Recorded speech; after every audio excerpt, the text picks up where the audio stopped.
Good evening, good morning, good afternoon, and welcome to Over and Out. My name is John Surtees. I'm joined here on what is still, even at this time of night, a very hot Kia Oval outfield by Cameron Ponsonby. Good evening, Cameron. Evening. How are you? Yeah, I'm well, thank you. I'm well. I'm into this game of cricket. I think we've got a really good game of cricket going on here. Let's talk about it. I'll start with the numbers. Durham started the day 59 for 1. They ended the day on Cameron. I don't have that number written down. They're 9 down. They ended the day 9 down. Still an awful lot of runs behind. Alex Lee's captain's knock from Alex Lee's 125 off 240 balls. Ollie Robinson 79 off 105. They had a partnership of 152, which took out the lion's share of the day. However, first time we're going to mention him today, it won't be the last. Dan Worrell broke that partnership, bowling Ollie Robinson in the middle of the afternoon, and then the second part of that afternoon session very much won in Surrey's column. Alex Lee's caught behind, Jimmy Neesham caught it slip, and then the very last ball, George Drissel caught at mid-on, and then Surrey just kept at it in the afternoon. Graham Clark and Matty Potts stuck at it too. Another good partnership there for Durham. Then Potts, LBW to Dan Lawrence, Clark bowled by Worrell, and then Ben Rain coming out with a sort of Colin Cowdrey-esque effort at the end with Matty Potts as his runner. So Surrey have taken 8 wickets in the day. They need another 11 for what would be a pretty amazing win. I've got some questions for you coming up, Cameron, but your overall take on the day first up, please. I think Surrey have the chance to do something really special, borderline historic. And I think that's got to be the message from, and will be the message from Gareth Batty to the group.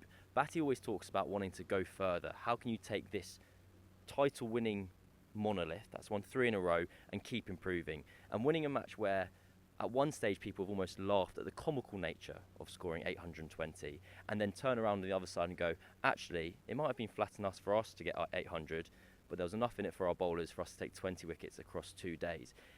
Yes, it's been a bizarre, strange game where runs have kind of inflated beyond any real value. There's a reason we don't know how many Durham behind, because it's inconsequential. We arrived today and it was a case of Surrey need 19 wickets across 2 days, Durham just need to survive.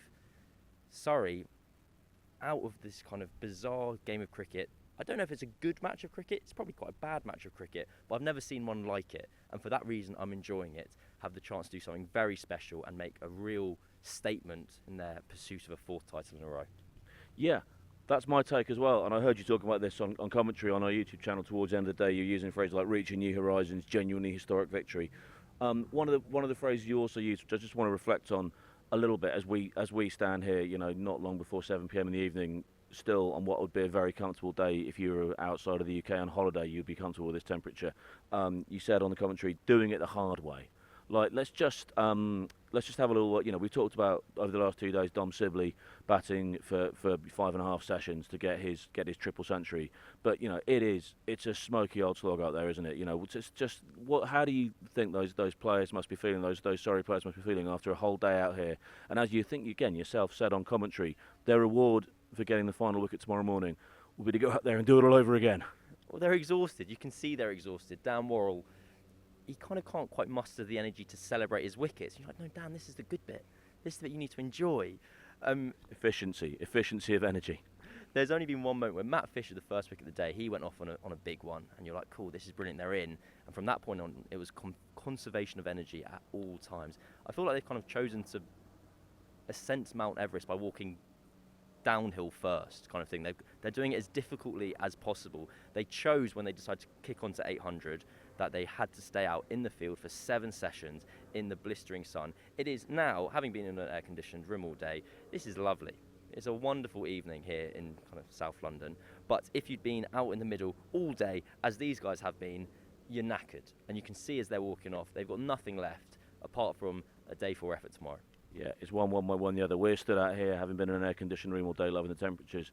You look upstairs to the dressing room, and the Surrey guys are very much sat in there in their brand new air-conditioned changing rooms, feeling extremely grateful for the experience. Right, we have talked enough. This is a bite-sized podcast. Cameron, your player of the day was?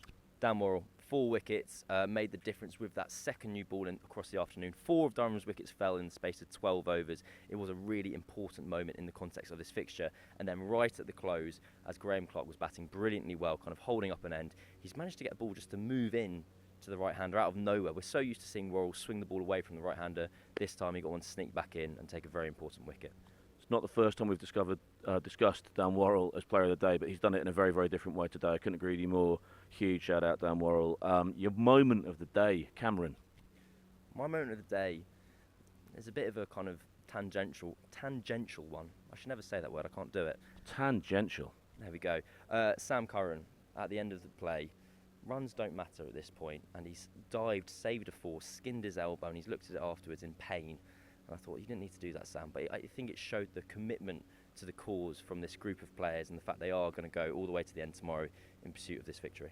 Yeah, that reminds me of a piece of fielding. I can't remember the player who did it for the Surrey women the other week, and we were there watching. I think you and I were watching it together with Kirsty White, and Kirsty White just said, "Yeah, that's what a coach is looking for." You know, it was just, I think it saved one run, but it was the full-on dive, and she's like, "Yeah, that's what a Surrey coach, in that case Johan Myberg, in this case Gareth Batty, that is what a Surrey coach is looking for." Cameron, what gave you joy today?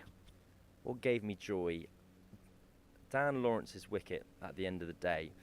You'll notice that all my joys come from bowling so far, and that's not because we're kind of being one-eyed Surrey here. It's because the runs that Durham scored were, well, they didn't really matter. It was almost just the time they were playing. Dan Lawrence hadn't been given much time with the ball today, and then he got the ball to really grip and kind of drift away from the right-hander, in this case Matthew Potts, spin sharply in, trapped LBW, and it was at a point where it really felt like Durham had once again put the brakes on the occasion, and they were going to bat through the day. Dan Lawrence, who I reckon we'll see a lot of tomorrow with ball in hand, his first wicket of this match.